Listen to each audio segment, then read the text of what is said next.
Welcome to What We Made Possible, the podcast where we explore the power of healing and driving change for advocates, leaders, and change makers. The conversations here draw the connection between creating new possibilities in the world, possibilities of care, of belonging, of thriving for our communities, with stories of personal healing and loving relationship building. I'm your host, Patty Daylight, leadership coach for social change. I spent a decade in nonprofits, government, and DEI, securing 6- and 7-figure opportunities for communities of color. And I've experienced firsthand the transformative power of compassion, healing, and belonging in making a bigger impact. Let's dive in. Hey everyone, welcome back to What We Made Possible. Today's episode is going to be a solo one. So I haven't done one of these in a little bit. And, we're experimenting with going off script. I have found that, in human design, I'm a generator, and I have found that it's so good for me to be responding to things. And so that's why I really love being in conversation with folks. Last time I kind of co-hosted along with my friend Betty, and I've interviewed fellow coaches. I have interviewed my own mentors. I've interviewed some of my clients. And so it is great for me to be responding to things. And also, sometimes I just have something to say. So, first of all, just a little bit of a personal update. It was my birthday yesterday, September 3rd, as I'm recording this. Yesterday, September 3rd. And over the weekend, I just spent time with family, but also my partner and I welcomed a second dog into our home and into our life. This dog is a 1.5 years old, and the family who rehomed him had to give him up for medical reasons. They weren't super experienced with the dog, and so he doesn't have a ton of training. He's potty trained, which is amazing, and he can sleep in the crate overnight. But he has some behavioral stuff. And what we didn't know was that it's hit or miss when you take a second dog home. Like, it's hit or miss whether they get along. And we didn't know because our Frenchie Ollie gets along with almost every dog that we've met. And this is the first time that we've seen it not happening. So yeah, it's a little bit of a journey. We're a little bit tired. And I think it's okay. It is what it is. I'm back at work today after a few days off for my birthday, and then, kind of integrating him into our home. And the vet said that we should get him a trainer because he's very different. And so we are, just learning some tricks of the trade, and we'll see how it goes. We'll see how it goes with the dog. His name is Tyson, like the chicken nuggets, and he's a cutie, but he's also a lot of energy, and he's not a puppy anymore. So, it is what it is, and we're dealing with it. But yeah, personal update. That's where we're at. And because of that, this episode is going to be a little bit more off the cuff, a little bit more conversational, a little bit more, let me just tell a story. There might be a tangent. It'll be a little bit less organized, but we're going to talk about it. So the thing that we're talking about today is leaving well. And what I mean by that is in an organization, right? What does it mean to leave your org well? And I share this not because I have seen it done a ton of times. In fact, I have probably seen it done well twice. Like, in my whole career, I have only ever seen a transition that is set up so well that when the leader leaves, that the rest of the team is completely set up for success. It's so rare. And that's why I'm like, why don't our organizations know how to? It's not that we don't know how to do it, but like, why don't we? Why can't we access this, right? Like, what is it about our organizations that we don't set ourselves up for that sustainability in that way? So what does it look like, right? So I'm going to share what it looks like from what I have seen and the impact of that and how important it is. So actually, let me start with a story. So when I had this one amazing boss, and maybe I'll get her on the podcast one day. Her name is Wendy. She was the chief diversity officer for the office where I was. I was her deputy. And her whole thing was any of us could win the lottery tomorrow and we could want to leave, right? Or, whatever reason, like someone could be sick or they could get an amazing job offer or they could leave and start a business or, for whatever reason, at any moment, someone on the team will and can leave. And so we operated on that team as if that was the case, as if someone was going to win the lottery and they were not going to come to work tomorrow, the rest of the team could cover. This is also, if you watched Ted Lasso in the last season, they talked about total football, right? Like nobody has positions. It's more fluid and people go back and forth. And it's about like awareness of each other. Like it very much the team that I was on with this boss Wendy, where she set this up to leave well, was very much a total football situation. So this is what it looked like on that team. With us knowing that at any given point, someone could and will, like, should leave, right? That we all knew exactly what the other people on the team were looking or were working on.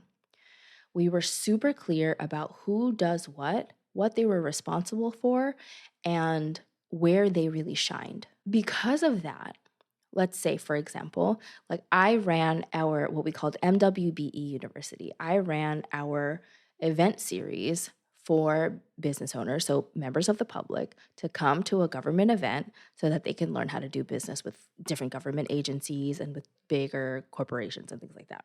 If I got sick, then the team knew exactly what needed to happen in order for that event to go smoothly, right? There's a backup plan. And that was what would happen on the day to day. But she also, we were also in an elected official's office where when that term ends, they clean house in the cabinet. And really, you only have the 4 years. Like, it is what it is, right? The next kind of cabinet is going to come in. And so that transition, just that knowing that a transition is going to happen, it is inevitable. How do we make sure that the work continues if if we're still in our term and like the work is continuing, like if somebody leaves, how can we make sure that that happens? And how can we make sure that we know that our work is ending, and how do we set ourselves up for success, right? And so the way that we operated on that team was A, we all knew, right? There was a clarity. And then B, she also said none of us are firefighters. That's something that I really internalized from her, is that the work that we are doing is not, it's important, but it's not so urgent that we need to burn ourselves out. The need is always going to be there. The need was always going to be there. There's always somebody else that we needed to help. There was always somebody else who needed to get paid, or who was trying to access a contract, or there was always some policy to address. There was always work to do. And we, in our work, we're not firefighters. And so we needed to pace ourselves so that we can do the work well and do it sustainably. Now, what does that mean in terms of leaving well? It means that the team is still intact. The work can still happen. We are sustained as we are moving through, even if somebody leaves, right? And when we had eventually all left that office, because again, it turned out, we all felt whole and felt proud of the work. And I want that for you. If you're working in nonprofit and you're on a board, or you're in some mission-based work, and you are giving to community, you are doing important things, you are committed to the thing that you are like offering to the world right now, I want you to feel that that is sustainable, right? Even once you leave. And so I want you to feel proud. I want you to feel confident that your team got it if and when you do leave. So now I'm talking to the EDs, right? Or to the directors or whoever. If you're the person who is like the lead for your organization, board chairs, executive directors, directors of their divisions, etc., right? When you leave, I want you to feel proud and I want you to feel confident that the rest of the team got it. That only works if you are able to trust your team, if you're able to delegate well, if you're able to trust that they know what they're doing, and you can trust that your systems are in place so that the work can continue and the mission can continue. I will give the caveat that I know so many nonprofits talk about we're trying to work ourselves out of a job, right? If you could dismantle your shelter because homelessness is solved, amazing, right? I read a story recently about a camp that was for children with HIV, and the organization dissolved because there wasn't as much of a need anymore. That's amazing. That's not what I'm talking about, right? What I'm talking about is the work is still continuing. There's still work to do, and your organization, as it matures, it's inevitable that somebody's going to leave, right?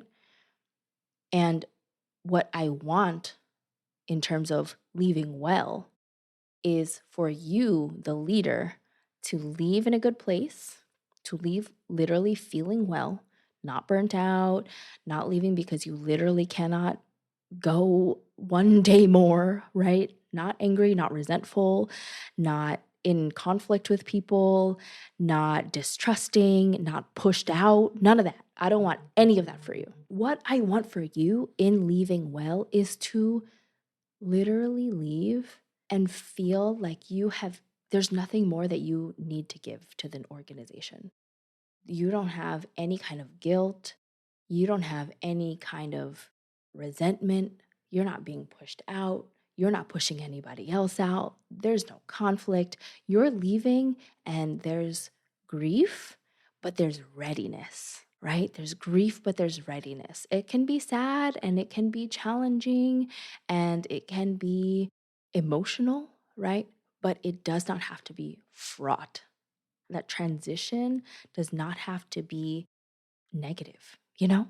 So yeah, I want that for you to have that experience of when it is time for you to transition. I want it to feel like you are leaving individually as a leader well. What does it mean for the team now to be well, to be left like well, right?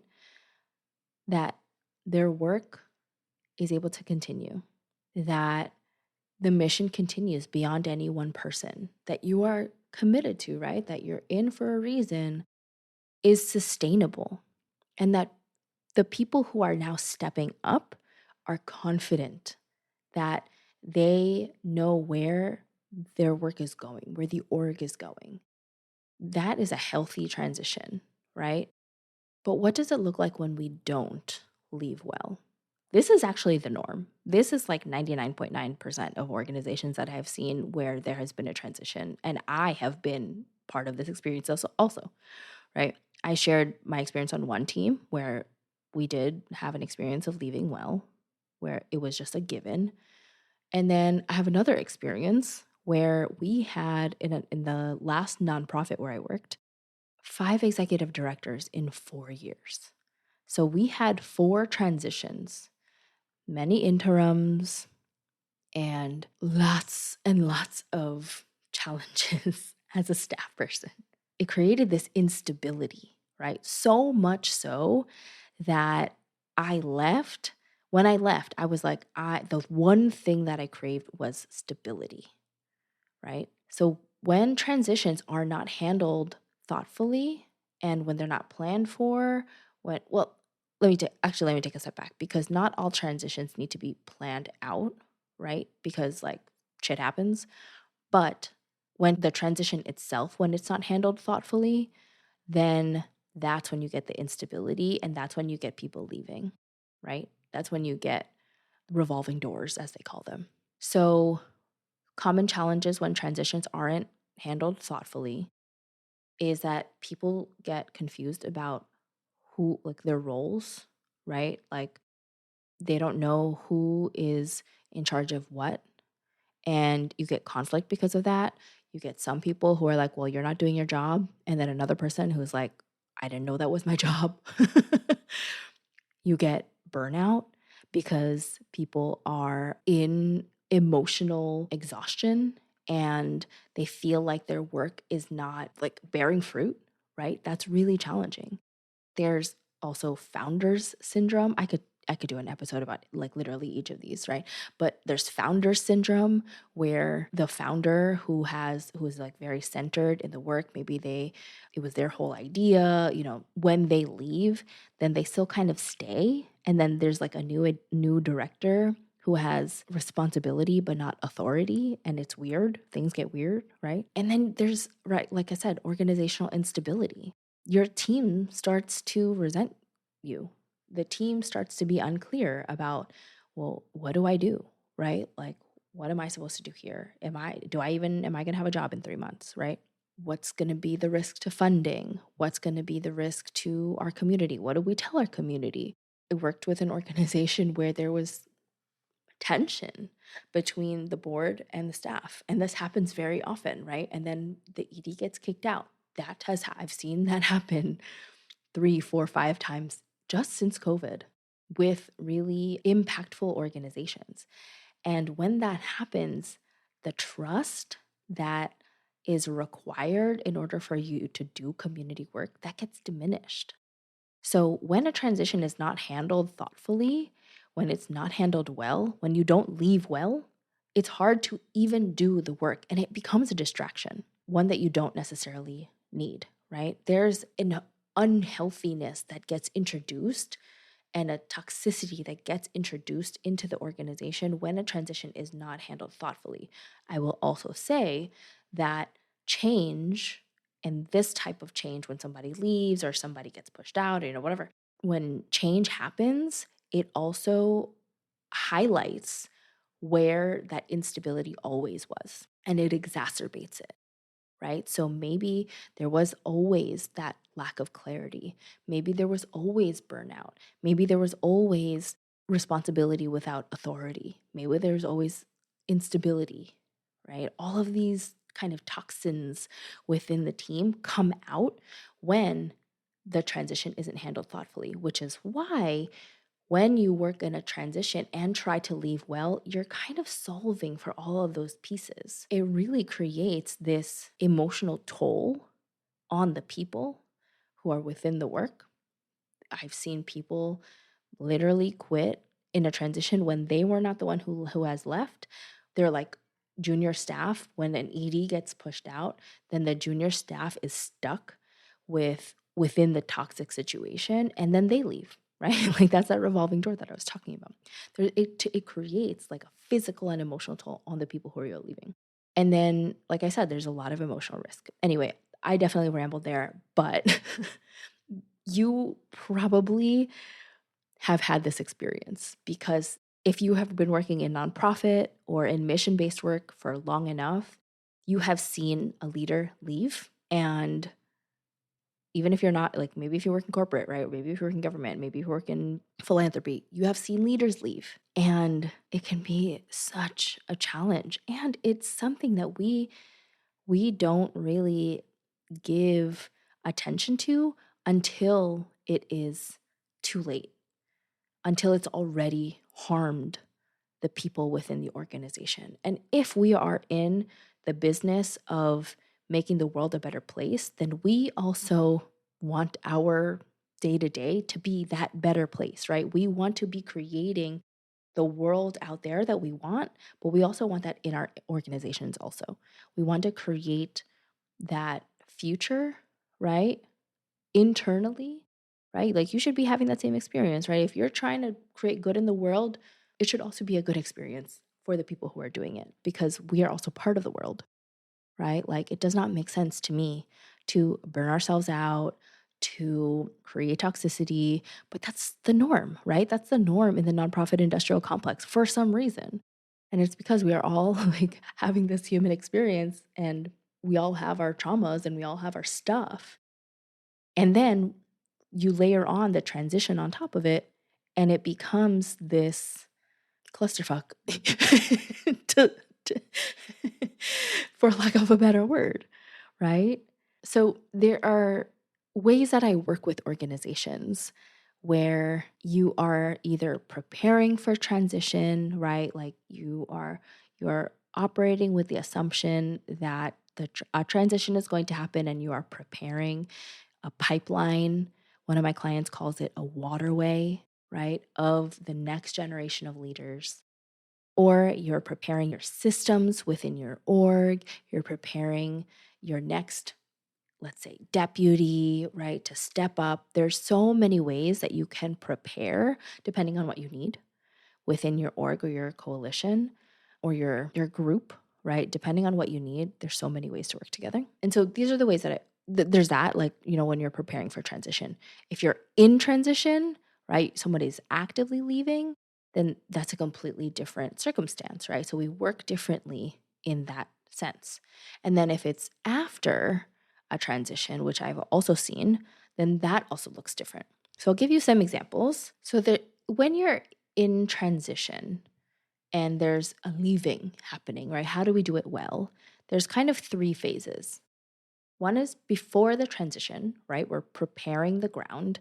And I would say that every organization, if you're reaching a level of maturity that you're thinking about what is the sustainability of my work, then you already should be thinking about transition, even if it is years away. So I would say that every organization should be preparing the ground for transition, even if you don't think it's going to happen soon, right? So there's that. First is before the transition, preparing the ground. Second is obviously the transition itself, right? During the transition, you're navigating the actual departure, the interim, the onboarding, the reorg, whatever, navigating that like in between, right? The transition itself. And then there's the third phase, which is after the transition. You're rooting into your new chapter, right? This is integration, it is culture rebuilding, it is repair if that's needed.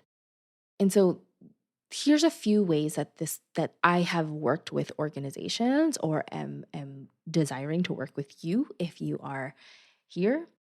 Before I talk about all the different ways that I support organizations, if you are thinking about what a transition will look like, or if you're in transition, you're preparing for one, you've just had one and you need support for your team because this shit is not going well, then the way that it looks like when you reach out to me, well, first you're going to find the link in the show notes to reach out. You're going to tell me a little bit about your situation. We're going to schedule a call. We'll talk about what are your needs, what's going on.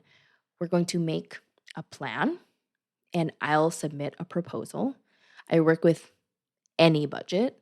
I've worked with, and I'll give you just a few examples, a couple $100 for a one-time speaking, a couple $1,000 for short-term coaching, or a couple $100,000 for a multi-year project, right? It can look any kind of way. I work with all budget sizes, all organization sizes, as long as you're doing mission-based work and you are really in community and there's a mission alignment and a values alignment. I'm willing to take your call to do work around transition. So from there, we go into the proposal phase where I take what you shared with me and I propose this is a solution that I would offer. I will always give you options, usually in tiers, and then we go into contracting based on what makes sense for you.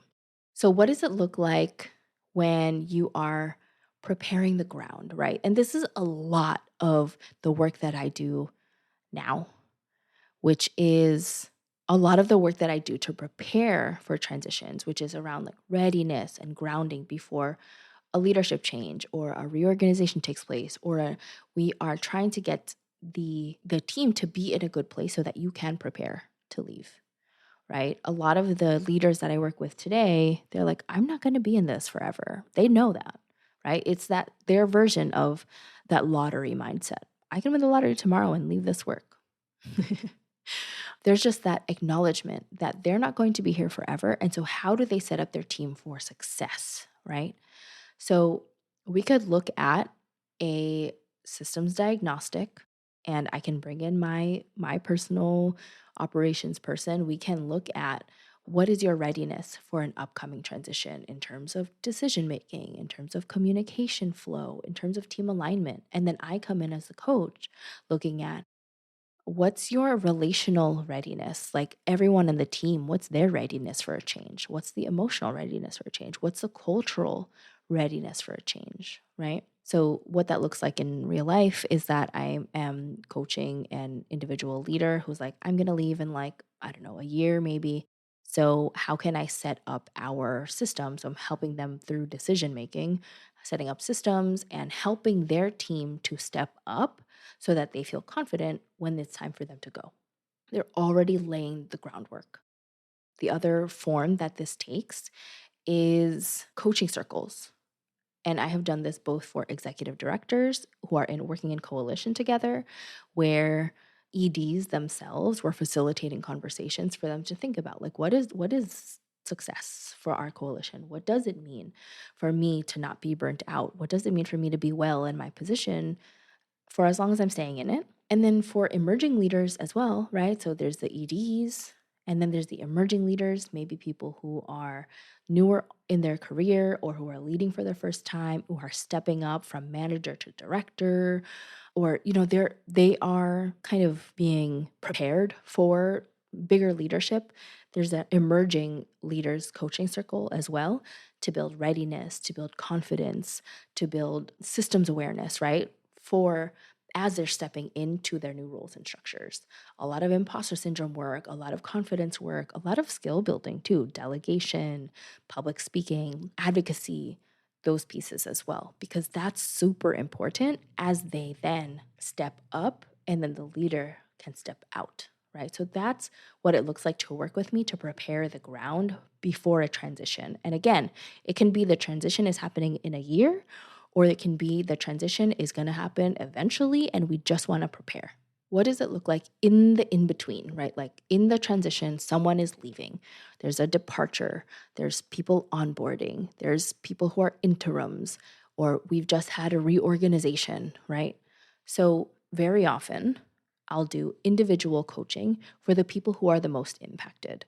This is when a leader comes to me for private coaching to say, this is happening in my organization and I need to be regulated as I am moving through it. I need support with making decisions.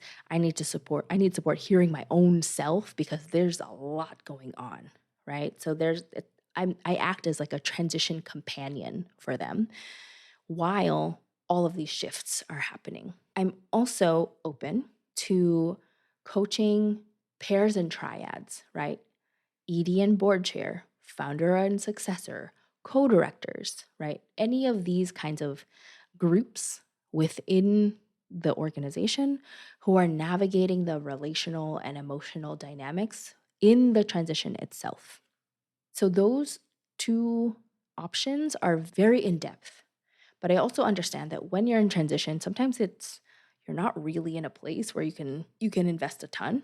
And so we could do a team retreat or a workshop series, interactive sessions, right? To just like name what is the transition that we're in. And if you're in particular, if you're doing a reorg, it's a very particular kind of transition because sometimes there's people leaving, sometimes there's not, and you're just kind of shifting people around for some reason, right? And so there that could look like a team alignment retreat, realignment retreat, as opposed to individual coaching. Again, when you and I talk about what that proposal would look like and what our collaboration would look like, then it really depends on your needs. So sharing just some options for what this looks like.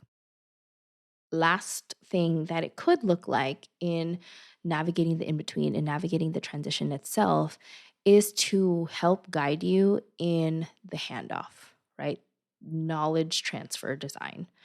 This is something that we did when I was in government office, right? Like we just knew that this was going to happen. And so there's very particular things around restructuring and documenting and cultural knowledge and knowledge transfer and legacy that we can do together so that when you leave, you don't have to be on call and folks can feel comfortable that they can carry the work forward. Okay. So that's the actual transition itself. After the transition, I had someone say to me recently, like, oh my God, I need to introduce you to this organization because their old ED just left and they have a new one. Their old ED was pushed out. They have a new ED who was their deputy, and everyone is feeling relieved, but there's a really big culture reset that they need. And so that is a recalibration, right, around values, expectations, norms. How do we want to be together, right? So this is especially useful when teams feel unclear on how to move forward after transition, after there's been a big shakeup. And, that happens very often. So we can work together to do a mini reset. We can also do an integration circle, like a one-time conversation or a circle conversation where we facilitate and debrief on the change. We look at trust. How can we recommit to our shared culture and purpose? And then there's also one-on-one coaching available for the quote unquote after leader, right? So if you are a new leader and you're integrating into a legacy system, you are leading after a reorg, and you're really working with trust, presence. You're working with the challenge of maybe leading new people. Maybe you have new people who you are supervising and the people who you quote unquote lost or somewhere else in the organization chart, right? So how do we rebuild that trust? So these are all of the ways that we could potentially work together. There's other ways, right? This is just a menu.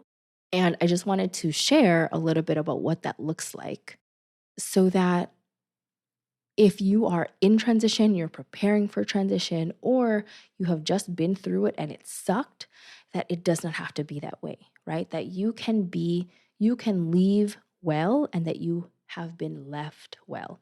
So if you've listened this far and you want to have a conversation, you want to take this work further, I am taking on new clients in early 2026. If it's super urgent and my capacity allows, then I'm happy to chat sooner. My calendar is open for conversations about how to work together. So yeah, please reach out. I hope that this was helpful. I hope that you have a little bit better of an idea of what it means to leave and be well, and what it means to be left and to be well, right, in an organization, because these transitions happen every single day. And I'm telling you, I have only seen it done well a handful of times, even less than that. I don't know why. And it's something that I've been really exploring. It's something that you're going to hear a lot from me about. Again, if you're not on my email list and you want to hear more about this, then get on my email list. The link is in the show notes. And if you want to talk more, if one of these options, this menu of offers sounds like it is something that you need, then let's have a conversation. I know that we are in challenging times and it's hard for a lot of people to get a job, right? And also like funding is challenging right now. I know that some organizations have completely lost their main sources of funding because of what's happening at the federal level. And I also know that there are organizations who are wanting to think about sustainability right now, where sustainability is the urgent conversation, where the transition is the urgent conversation, and that you want support around it. So if you want that, then please reach out. Let's work together. And yeah, all right, I will talk to you next time. Thank you so much for listening. Thank you for listening to What We Made Possible. I really hope this episode resonated. As a coach, I always end with action steps. And so I invite you to do something, which is to pause and ask yourself, what resonated? What am I taking away? And what's possible for me and my community now? If you liked this conversation, please leave a review and a rating. It helps so much. Thanks again.